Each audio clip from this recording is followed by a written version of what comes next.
de uma espera. Eu quero que você abra a sua Bíblia, em Mateus 25. Nós vamos ler os versículos de 1 a 5. É um texto bastante conhecido. E fala da parábola das 10 virgens. As sensatas e as insensatas, ou as prudentes e as imprudentes. E diz assim: o reino dos céus, pois, será semelhante a 10 virgens que pegaram suas candeias. Candeias, sabem o que é, né, gente? Aquela coisinha de acender, as lamparinas. E saíram para encontrar-se com o noivo. 5 delas eram insensatas e 5 eram prudentes. As insensatas pegaram suas candeias, mas não levaram óleo, ou azeite em algumas versões. Não levaram óleo consigo. As prudentes, porém, levaram óleo em vasilhas juntamente com as suas candeias. O noivo demorou a chegar e todas ficaram com sono e adormeceram. Essa parábola aqui, ela é muito utilizada, né? Jesus utiliza essa parábola, né? Ele conta essa parábola para falar a respeito do retorno dele, da volta dele. E dessas virgens, as noivas, que representam a igreja, que somos nós somos a noiva de Cristo. Então, essas virgens representam a igreja, representa a cada um de nós que estamos aguardando por esse momento. Você está aguardando por esse momento? Amém? Maranata, a hora vem, Senhor Jesus. Então, nós estamos aguardando por esse momento. E essa é uma parábola que Jesus conta para nos dar esse exemplo de 5 virgens, de 5 noivas que eram sensatas, que tinham ali a cabeça, o juízo no lugar, e que tinham ali óleo reserva para poder ir acendendo aquela lamparina, para poder estar atenta, vigilante ali pelo caminho, não ficar ali no escuro, né? E as 5 virgens insensatas. Então, essa parábola, ela vai nos trazer aí um ensinamento a respeito de estarmos alertas e atentos a respeito da volta de Jesus.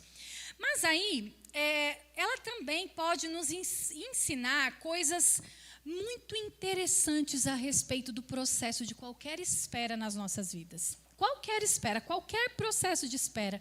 Nós podemos aprender com essa parábola algumas lições também, que nessa noite eu quero compartilhar com você. Gente, como eu perguntei no começo, você gosta de esperar? Gosta de esperar? Qualquer coisa. Gente, esperar, até miojo é difícil a gente esperar quando você está com fome. Demora 3 minutos para ficar pronto, menos o miojo da Pitu e do Raul, que demoram, não sei porquê, uns 20 minutos para ficar pronto. Mas até miojo, quando você está com fome, é difícil de esperar, ficar pronto. Fila de banco é um caos, né? Você tem que esperar na fila do banco. Você tem que esperar em qualquer coisa, num consultório médico, né? Uma sala de espera que você está ali, tem um monte de gente para ser atendido, seu horário já foi. É muito difícil, a gente vai ficando impaciente. Esperar alguém mandar responder uma mensagem nossa, ainda mais quando essa pessoa for eu, gente, porque eu esqueço, caio no limbo do esquecimento. Às vezes eu lembro de madrugada, né, Magda? Lembro de madrugada e respondo. Mas e aí tudo que é espera na nossa vida é muito difícil, tudo. E a gente vai entrando, muitas vezes, numa angústia na espera. A espera vai trazendo para nós esses sentimentos que a gente viu aqui representados nesse teatro. O desânimo, a preocupação, a dúvida. Quem aqui já não recebeu uma promessa de Deus e determinado tempo pensou assim, isso é coisa da minha cabeça? E isso foi vozes da minha cabeça. Não é possível que isso seja verdade, porque não está acontecendo nada. Então, esperar é sempre algo difícil, né? E que pode trazer para nós esse sentimento de angústia, né? Esperar, eu estou falando aqui de coisas cotidianas, que são simples, mas imagina quem espera por uma cura de uma doença. Imagina por quem espera por ter um filho, que deseja ter um filho e não consegue, ou deseja adotar e não consegue. Coisas que vão angustiando a alma, que vão angustiando o coração e trazendo essa sensação de desgaste. Então, nessa parábola das 10 virgens, a gente pode, então, pegar aqui para nós algumas lições dos segredos desse processo, né? E o poder que há quando nós aprendemos a esperar direito, né? Porque esperar, você vai esperar de qualquer jeito. Deus tem o tempo dele. E o tempo dele não vai ser alterado por causa do seu comportamento, da sua angústia, de você debater, você fazer birra. Não vai ser alterado o tempo de Deus. Você vai esperar de qualquer jeito. Então, vamos aprender a esperar direito? Vamos aprender a esperar certo nesse processo? Vamos aprender a colocar o nosso coração no lugar certo, na espera. Esse é o convite de Jesus para nós aqui nessa noite. Esse é o segredo. Jesus, ele quer ser o seu companheiro na espera. Ele quer sentar com você. Sabe ali, a Ana preparou um lugarzinho ali para a gente tirar foto, né, com o tema de hoje, que tem ali 2 cadeirinhas, né? Depois a gente podia fazer uma plaquinha de Jesus, né? A gente nem pensou nisso, né, Ana? Devia ter colocado uma plaquinha de Jesus. Porque naquela cadeirinha ao lado da sala de espera, Jesus quer sentar com você. Ele quer estar com você. Quando Jesus ele fala para nós, espera, que eu acho que talvez essa seja a resposta mais difícil de Deus para nós. Porque às vezes ele diz sim, às vezes ele diz não, é porque Deus também fala não para nós. Mas às vezes ele fala espera, e o espera, meu Deus, aqui dá um tum-tum. E aí você fica, né, quando que vai ser? Convida Jesus para sentar na outra cadeira. Convida ele para esperar com você. E aí a gente vai aprender preciosas lições. Quando a gente espera com Deus, nós vamos encontrar verdades profundas nele a respeito de nós. Nós vamos encontrar coisas incríveis a respeito de nós mesmas em Deus, quando ele está conosco nessa espera. E a primeira delas que a gente vai ver é sua real identidade. Quando você espera com Deus, você vai saber quem você é de verdade. Qual é a sua verdadeira identidade? O versículo 1 e 2 que a gente leu, ele fala que o reino dos céus é semelhante às 10 virgens que pegaram as candeias e saíram para encontrar-se com o noivo. 5 delas eram insensatas e 5 prudentes. Sabe uma coisa interessante? Mesmo as que eram insensatas, elas todas eram noivas. Todas as 10 eram noivas, não é isso? A parábola diz que as 10 eram noivas. Elas sabiam quem elas eram. E a atitude dela, o comportamento dela, condizia com aquilo que elas estavam fazendo. Saber quem você é, saber qual é o seu chamado, qual a sua verdadeira identidade em Jesus, faz com que você se comporte como tal. Faz com que você se comporte de acordo com essa identidade que o Senhor te deu. Então, essas noivas, elas sabiam quem elas eram, sabiam que elas estavam prestes a receber a visita do noivo a qualquer momento. Ele poderia chegar a qualquer momento. Então, elas se comportaram como noivas. Elas ficaram ali prontas com um azeite, né? Todas elas, é interessante que quando o noivo chega, todas elas vão. As imprudentes não tinham mais azeite, porque elas já não tinham carregado esse azeite reserva. Mas todas elas vão, porque elas se comportavam de acordo com a identidade dela, né? A identidade de cada uma delas. Ou seja, nós precisamos saber quem nós somos e, primeira coisa, qual é a nossa principal identidade em Deus. Qual a nossa principal identidade? Nós somos filhas. Filhas amadas de Deus. Cantamos aqui, Pai, meu Pai, Abba Pai. Abba Pai quer dizer paizinho. É uma contração que quer dizer uma intimidade com Deus. Abba Pai, paizinho, paizinho querido. Nós somos filhas de Deus e essa é a nossa principal identidade. Nada pode abalar essa identidade que nós temos em Deus. Nada. E quando a gente sabe quem a gente é, a gente se comporta como tal.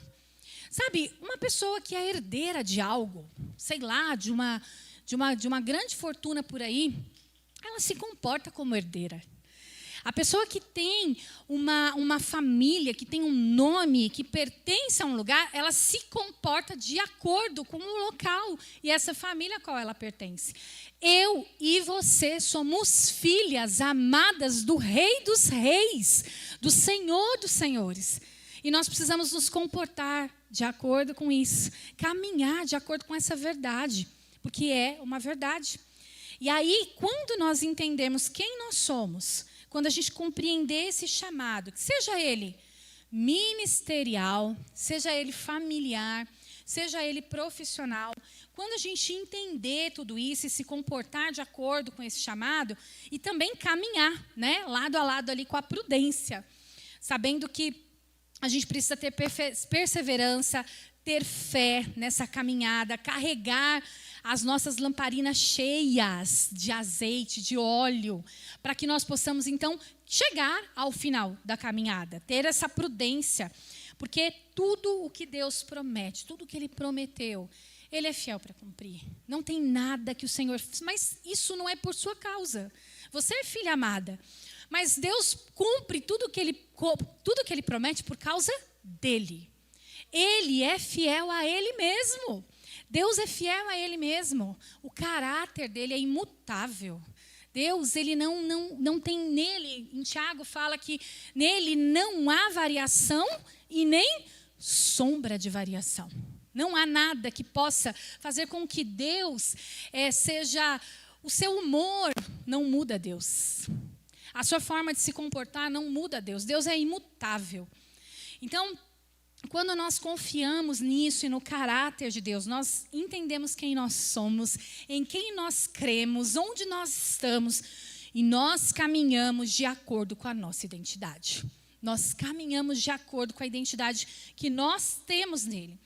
E entendendo quem eu sou, e esse caminho que eu preciso trilhar, precisa combinar com essa minha identidade. Sabe, gente, tem pessoas que têm vidas, né? Tem vida secular e vida cristã, né? A mesma pessoa, ela quer ter uma vida fora da igreja e uma vida dentro da igreja. Não existe, não dá para a gente caminhar dessa maneira. O nosso comportamento precisa combinar com a identidade que a gente tem. O nosso falar, nosso pensar, nosso sentir, nosso agir, ele precisa combinar com a identidade de filhas que nós temos em Deus. Não dá para a gente caminhar de qualquer maneira, relaxar, só porque a gente é filha amada, então a gente caminha de qualquer maneira. A gente precisa ter a prudência, abastecer-se, carregar o óleo, para que a gente chegue, então, ao final e veja a promessa cumprida. Uma outra verdade profunda que a espera tem o poder de desenvolver em nós, quando nós esperamos com Deus e nele também, é que ela revela e também nos aperfeiçoa numa crescente disciplina. Lá, o versículo 4 diz assim: as prudentes, porém, levaram óleo em vasilhas juntamente com as suas candeias. Então, perceba que as 10 noivas, as 10 virgens estavam a caminho. As 10 levaram óleo, mas as prudentes levaram extra. Elas levaram um óleo extra, porque elas não sabiam quando que a promessa se cumpriria. Elas não sabiam em que momento o noivo chegaria. E elas levam esse óleo extra para, então, terem o suficiente para iluminar o caminho. Que era para isso que serviam as lamparinas naquele tempo. Para iluminar o caminho ali, não tinha, né, o poste da Eletropaula ali nas ruas como a gente tem hoje. A disciplina, ela é uma alavanca para um crescimento saudável. Sem disciplina, a gente não chega em lugar nenhum. Se você não tiver disciplina em qualquer área da sua vida, você não vai alcançar nenhum resultado. Se você se matricular numa faculdade e for só quando te der na telha, você vai chegar ao final, você vai conseguir se formar? Dependendo, tem gente que até se forma, né? Tem gente que sabe Deus a custo do quê também, né? Que tipo de profissional vai se tornar. Mas a gente precisa ter disciplina. E na vida espiritual é a mesma coisa. A gente precisa desenvolver essa disciplina. As virgens prudentes, elas foram ao encontro do noivo, levando suas lamparinas acesas e também, né, o azeite reserva. As imprudentes, quando perceberam que o noivo se aproximava, foram lá tentar pegar o azeite. Ó, hora que elas foram ver, porque elas estavam ali só naquela espera, aquilo não acontecia nunca. Quando ela ouviu o grito, o noivo está vindo, cadê o azeite? Para eu achar o caminho e encontrar esse noivo, porque eu vou no escuro batendo cabeça, não vou achar nada. Cadê o azeite? E o que essas imprudentes elas fazem?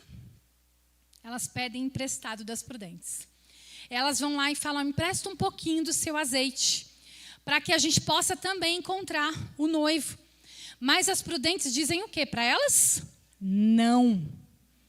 Nós não podemos dividir o nosso azeite. Porque se a gente dividir, provavelmente a gente não vai ter nem para nós. Provavelmente vamos ficar eu e vocês sem. O azeite não vai ser suficiente nem para uma nem para outra.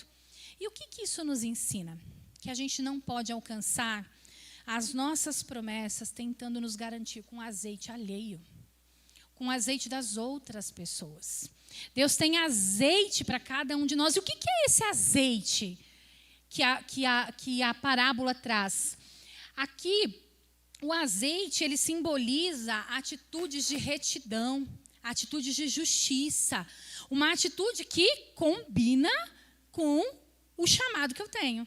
Elas ali precisavam ter atitudes que combinassem com a espera que elas estavam tendo ali pelo noivo. Será que nós estamos tendo atitudes que combinam com a nossa espera, que condizem com a nossa espera? Nós precisamos nos abastecer desse azeite e não negociar o nosso azeite pelo caminho. A gente corre o risco de negociar o azeite. As prudentes estavam aqui, de repente, a um passo de encontrar com o noivo. E naquele momento em que as imprudentes pedem o azeite delas, elas poderiam ter cedido e elas realmente não teriam chegado ao final e encontrado o noivo. Não teriam tido o cumprimento daquela promessa. Mas elas não negociaram o azeite dela. E sabe quando a gente negocia o nosso azeite? Quando a gente negocia, a gente está esperando por algo que o Senhor falou que vai fazer para nós. Nós estamos aguardando o cumprimento da promessa, mas a gente vai lá e põe a nossa mão. A gente vai lá e quer fazer com as nossas próprias forças. A gente vai lá e quer resolver do nosso jeito, porque a gente acha que Deus está demorando demais. Eu acho que Ele esqueceu. Ou então não é possível, Ele quer que eu faça isso. E a gente começa a negociar o azeite. A gente começa a fazer coisas como, por exemplo, como Sara fez. Deus prometeu um filho, o filho da promessa para Abraão e Sara. Mas aí, o que acontece? Esse filho vinha, Sara já estava lá, velhinha. E esse filho não chegava. Sara deu um jeito, não deu? Colocou a própria mão dela. Pôs a própria mão e entregou para ele a serva dela. Falou, olha, Deus prometeu esse filho para você. E assim, você está vendo meu estado, né, Abraão? Olha para mim, está vendo meu estado. Não vai ter como isso acontecer. Então, assim, olha que insanidade. Deus prometeu, mas eu preciso ajudar Deus, porque talvez Deus não saiba como fazer. Às vezes é assim que a gente se comporta. Deixa eu dar uma ideia para Deus, porque eu estou achando que Ele está meio perdido. Acho que Ele está meio confuso. Então, eu vou dar uma ideia para Deus, para isso aqui acontecer, para isso se cumprir. E Sara vai lá e faz o quê? Pega Agar, entrega para Abraão, e quem nasce? Ismael. E aí, a promessa deixou de se cumprir porque Sara interviu? Não deixou. Isaac veio, o filho da promessa veio, porque quem promete é fiel para cumprir. Deus, quando Ele promete, Ele é fiel para cumprir.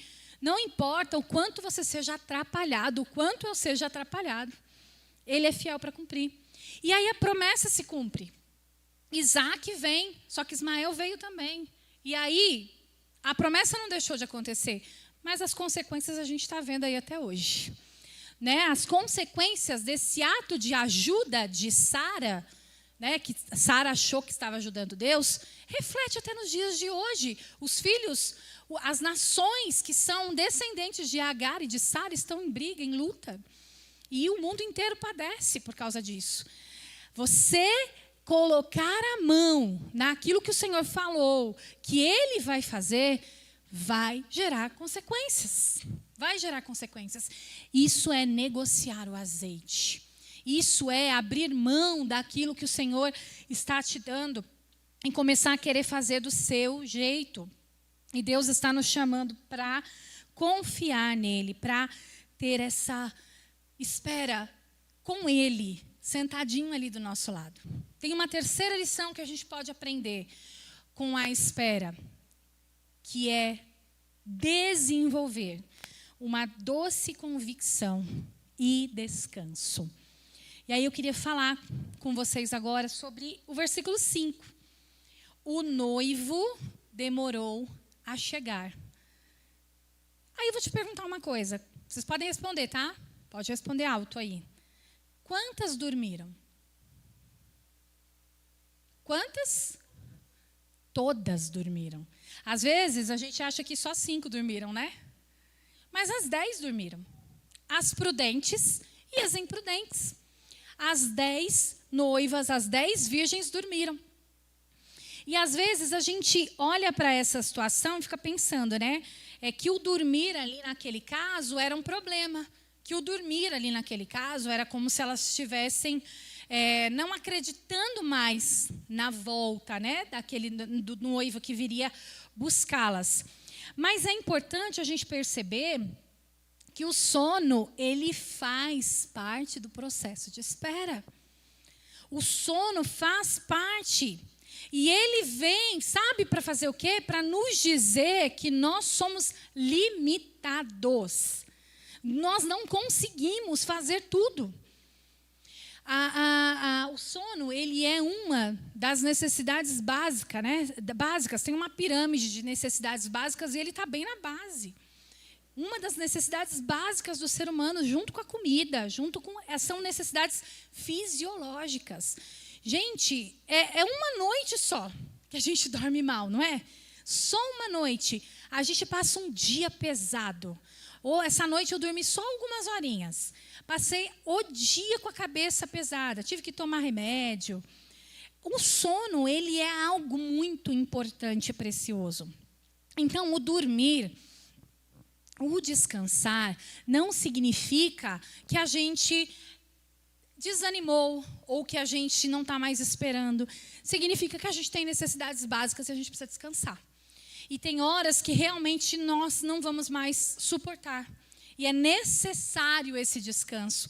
E é muito importante porque a gente, nessa hora, quando eu me entrego a esse sono e a esse descanso, eu estou dizendo, Senhor, eu não consigo ficar acordada o tempo inteiro. Mas o Senhor fica, porque Deus não dorme. Então, se Deus não dorme, deixa que Ele cuida. Eu vou dormir, porque se Deus não dorme, deixa na mão dEle. Né? Ele vai ficar acordado mesmo, gente. Né? Se Ele vai ficar acordado mesmo, vamos deixar que Ele cuida. E aí a gente vê, então, que o sono, ele é inevitável. As 10 virgens, elas precisaram dormir. As 10 caíram no sono. E quando a gente fala que o sono é inevitável, né? A gente olha para uma criança. Você pega uma criança e coloca no carro. Ela pode estar agitada que for, não é? Ela entrou no carro, parece que o carro tem sonífero. Ela desmaia. Ainda que você não queira, né? Eu lembro que quando os meus filhos eram pequenos, eu não queria muitas vezes que eles dormissem no carro, porque eles estavam imundos. Estava assim, num estado, pé preto. E às vezes eu chegava em casa, estava tão desmaiado, a Pitu já presenciou, né? Eu passava pano neles, gente. Passava pano nas crianças, porque eu falei, se eu acordar agora, acabou para mim, né? Agora eles vão até amanhã acordados. Então, o sono é algo que vem e que ele é inevitável. Às vezes a gente está aqui, ó, no culto, na pregação, e dependendo de como está, a gente começa a dormir mesmo, né? Dependendo de como foi seu dia, você já começa a pescar ali. E por mais que você queira fazer cara de paisagem, que você não está dormindo, né? Às vezes a gente faz aquela cara assim de paisagem, não adianta. O sono é inevitável. O sono vem. Ele vem para mim, ele vem para você. Ele vem para todos nós. E ele vem para nos dizer que nós não temos o controle de tudo. Sabe, tem um texto, está em Mateus também, que é da parábola do joio e do trigo. Quando eles estão ali, o texto fala mais ou menos assim, que em determinado momento todos dormiram. E aí veio o inimigo e colocou o joio no meio do trigo. Aí quando eles acordam, já está lá tudo misturado, o joio com o trigo, e eles não sabem o que fazer. Mas aí o dono do campo vem e fala, não, deixa eles crescerem juntos. Depois que eles crescerem, eu mesmo separo. E é interessante que esse dono do campo é Deus. Jesus está falando isso, é o Senhor, Ele é o dono do campo. E Ele não briga com o pessoal que dormiu. Eles não falam assim, vocês estavam dormindo? Aí foi por isso que isso aconteceu. Foi por isso que isso aconteceu. Vocês caíram no sono. Não há nenhuma questão a respeito disso. Deus vem e fala, olha, às vezes eu sei que você vai ficar cansada. Às vezes eu sei que as suas forças vão se acabar. Mas eu continuo no controle, eu sou o dono do campo. Pode ficar em paz. Eu sei que às vezes as suas forças realmente não vão até o final. Então está tudo bem quando a gente precisa descansar, precisa dormir. O cansaço bate e vem para nos lembrar que nós somos limitados e que a gente precisa do Senhor para retomar o fôlego, para continuar aguardando com esperança. Salmo 121 fala que aquele que te guarda, o teu protetor, não dorme. Então, gente, é o que eu falei. Na hora que a preocupação estiver batendo, que estiver querendo tirar o teu sono, fala, não, eu vou dormir, porque Deus está acordado mesmo, então Ele cuida para mim. Ele não vai dormir, então deixa com Ele que Ele resolve. Lá em Isaías 40, 28, 29, será que você não sabe, nunca ouviu falar, o Senhor, o Deus eterno, o Criador de toda a terra, Ele não se cansa, nem fica exausto, sua sabedoria é insondável. Ele fortalece ao cansado e dá vigor ao que está sem força. Você pode ser a pessoa mais preparada do universo. Pode ter condições para lidar com tudo, uma hora o cansaço vai bater. Deus não funciona desse jeito, Deus não se cansa. Você pode ser a melhor mãe do mundo. Uma hora seu filho vai fazer alguma coisa que você não viu. Uma hora alguma coisa vai acontecer que você não tem um controle. Você pode ser a melhor chefe na sua empresa. Uma hora as coisas vão sair do seu. Você pode fazer reunião de 15 em 15 dias, muita coisa para impulsionar a sua equipe. Uma hora isso sai do teu controle, porque nós somos limitados, está fora do nosso alcance. E é assim no processo de espera. A gente precisa descansar. O sono vem para lembrar quem você é, para colocar a gente no nosso lugar, para lembrar que a gente precisa do Senhor. E está tudo bem quando a gente não estiver se sentindo com forças e cansados. Mas aí, lembrem-se, a noite acaba e a gente acorda. A gente não dorme eternamente em berço esplêndido. A gente acorda. A gente se coloca de pé para continuar avançando. Quando o grito, o noivo vem chegando, a gente desperta e vai. Uma outra lição que a gente aprende com essa parábola a respeito da espera é que ela pode desenvolver em nós uma paciente prontidão. Versículos 6 e 7 fala assim: à meia-noite ouviu-se um grito. O noivo se aproxima, saiam para encontrá-lo. Então todas as virgens acordaram e prepararam as suas candeias. O coração que está com expectativa é um coração que está disposto a ouvir. Eu lembro que eu tinha um sono muito pesado, muito pesado. Quando eu me tornei mãe, automaticamente, não é verdade, Lu? Quando a gente se torna mãe, automaticamente vem, junto com isso, alguma coisa que coloca um chip, que eu acho que põe na maternidade, que a gente desperta a cada respiração estranha que o filho dá no quarto ao lado. Então, a gente fica, quando você tem um coração que tem uma expectativa, quando você, por exemplo, tem um filho, você sabe que ele está ali, pode chorar a qualquer momento, é um coração que está disposto a ouvir. Você está disposta a ouvir. Quando você... esse chip não vem nos pais, viu, gente? Eu não sei o que acontece. Mas nas mães, normalmente, eles implantam esse chip na maternidade. E a gente tem essa percepção rápida de que a criança precisa da gente. Agora, quando a gente, então, você percebe ali que quando elas ouvem o grito, elas rapidamente despertam. Mas por que elas despertam? Elas estavam esperando. Talvez, se elas não estivessem esperando nada, e eu ouvia aquele grito lá, meu Deus, quem é esse povo louco chamando aí? Quem é esse noivo que estão dizendo que está vindo? Mas um coração que tem expectativa pelo cumprimento da promessa, ele está disposto a ouvir. Quando o Senhor falar, quando o Senhor se manifestar, nós estaremos sensíveis. Isso fala sobre sensibilidade em ouvir o Espírito Santo. É sensibilidade, é conexão com o Espírito Santo. E a gente pode desenvolver isso no processo de espera. Gente, eu tenho certeza que as minhas raízes mais profundas em Deus, elas foram enfincadas em processos de espera. E às vezes foram longos.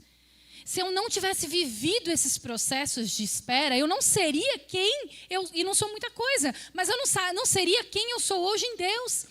Eu não teria com Ele o relacionamento que eu tenho. E tem muito mais, então tem processos de espera ainda que a gente vai precisar enfrentar.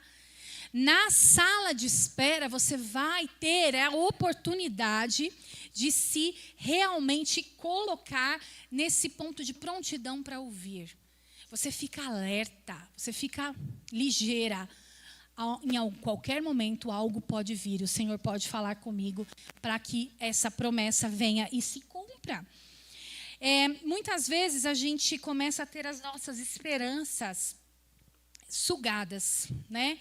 As nossas esperanças vêm, o desânimo vem, bate, como a gente presenciou aqui. Eu gosto quando a gente faz antes, porque aí eu posso ficar citando a apresentação, né? Como a gente presenciou aqui. A promessa vem, e às vezes, quando Deus nos faz uma promessa, a gente fica numa animação, né, que parece que vai acontecer no dia seguinte. Eu acho que é assim que os discípulos se sentiram, né? Quando eles estavam ali. Quando Jesus subiu, eles estavam numa empolgação para pregar o evangelho e partiam pão de casa em casa e se reuniam, porque eu acho que eles achavam que a volta de Jesus era na semana que vem. Quando a gente está esperando algo que a gente acha que vai acontecer logo, a gente fica numa animação total. Quando Deus fala com a gente fica animado. Mas aí tem o processo do tempo. E o tempo é difícil. O tempo, ele pode murchar a nossa esperança. O tempo pode começar a nos abater de uma tal forma que a gente vai se tornando amargurada. A gente vai se tornando pessoas inflexíveis, que não creem mais. Nosso coração vai ficando endurecido e o Senhor não tem mais acesso para falar com a gente. A gente perde a conexão com o Espírito Santo quando a gente não vê as coisas acontecer. Porque a gente quer sinais palpáveis, né? A gente quer coisas palpáveis. E às vezes, Deus ele faz uma promessa, Ele nos dá uma promessa, coloca sonhos no nosso coração. E eu creio, gente, que muitas coisas e promessas que Deus fez na sua vida, não precisou de ninguém levantar e dizer, eis que te digo isso, isso e isso e aquilo, não. São coisas que Deus fala com você. São coisas que Deus fala com você no secreto. Porque não é necessário que haja o tempo inteiro pessoas nos dizendo o que Deus vai fazer e deixar de fazer. Nosso relacionamento com Deus, ele é, quando aprofundado, nós falamos com Ele, nós ouvimos o Senhor e nós podemos ter essa conexão com o Espírito Santo e termos dele, receber da fonte, diretamente dele. Não que eu não creia que o Senhor use, Ele usa também.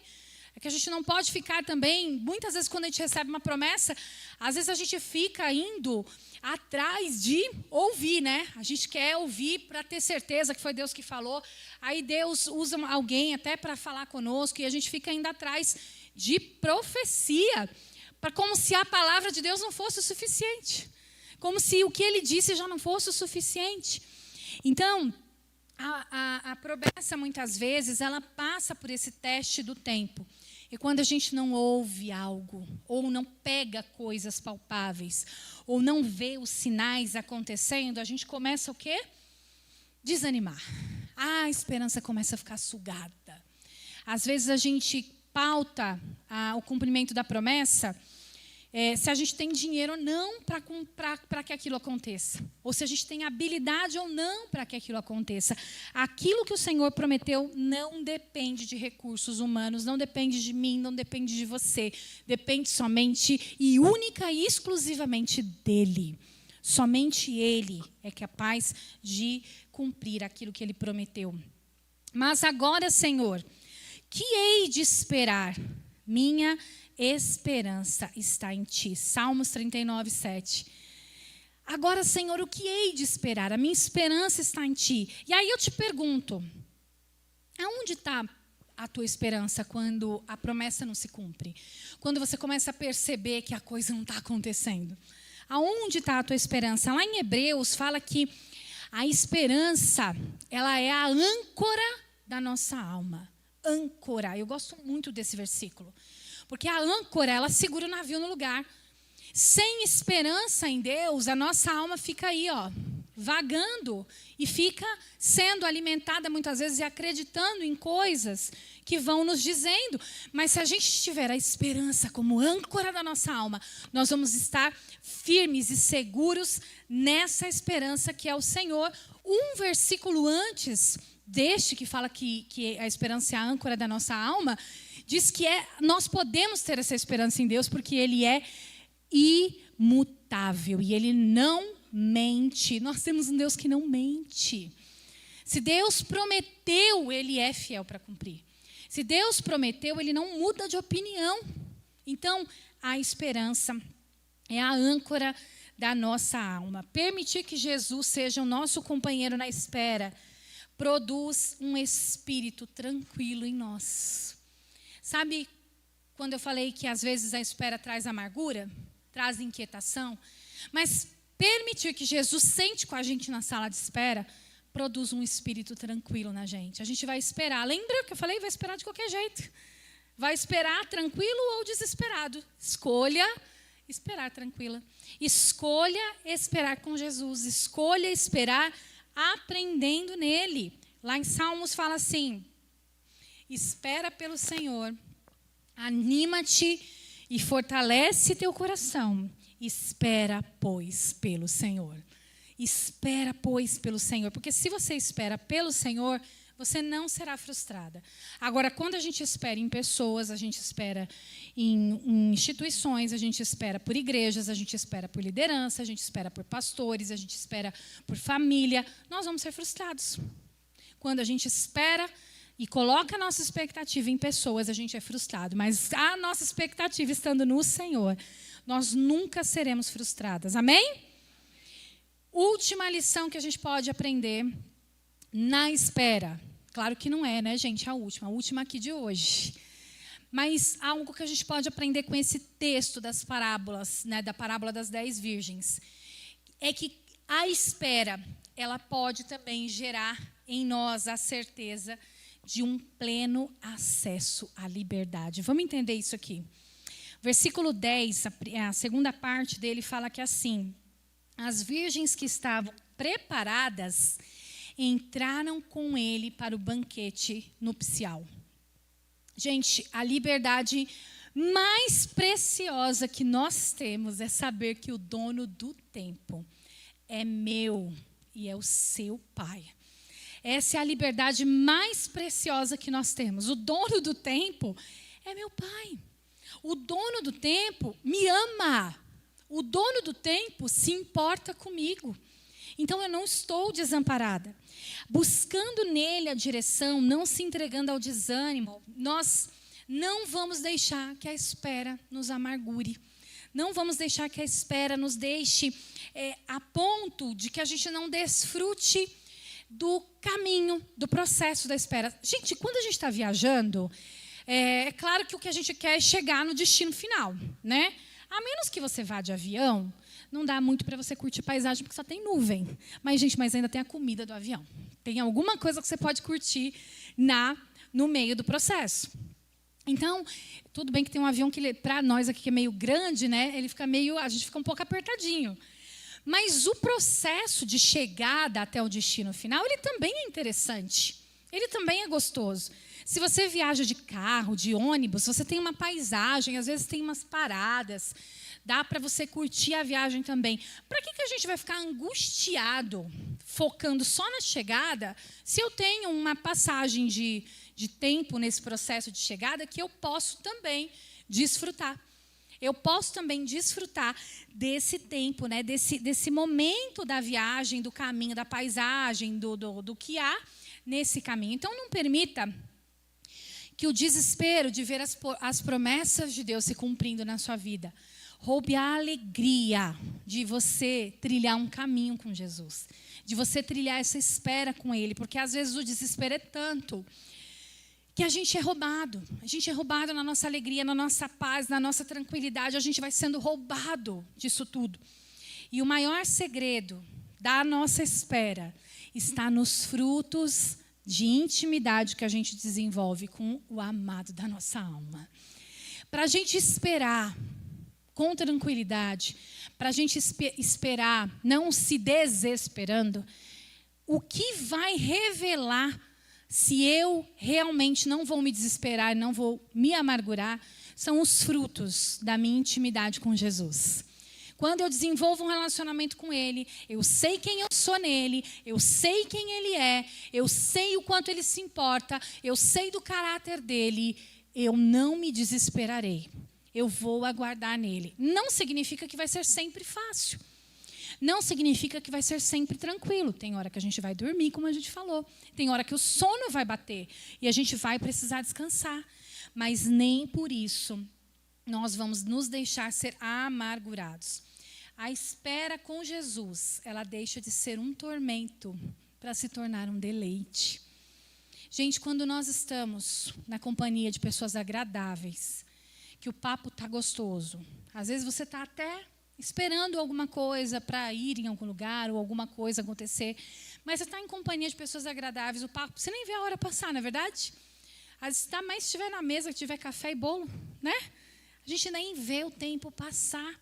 Imagine então se você convidar Jesus para sentar na espera com você, você não vai ver esse tempo passar. Você não vai ver o tempo passar da mesma maneira como a gente tem visto. O tempo vai passar de maneira diferente. Nós vamos curtir a presença dEle. Nós vamos aproveitar a presença dEle. Então, o tempo de espera com Jesus na sala de espera, a gente não precisa de mais nada, gente, porque que baita companhia é essa? Que baita companhia é a companhia de Jesus conosco, sentado ali na sala de espera. Vamos nos colocar em pé. O Senhor, Ele está nos dando essa chave de segredo para a espera.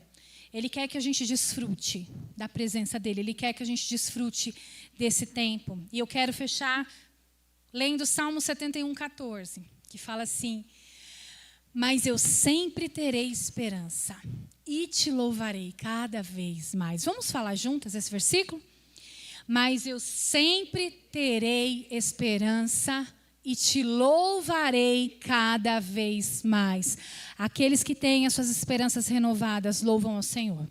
Aqueles que têm as suas esperanças fincadas nele, firmadas nele, não deixam de adorar ao Senhor quando bate aí o cansaço da espera. Mas nós somos constantemente renovados. Vamos orar ao Senhor e vamos adorar Ele.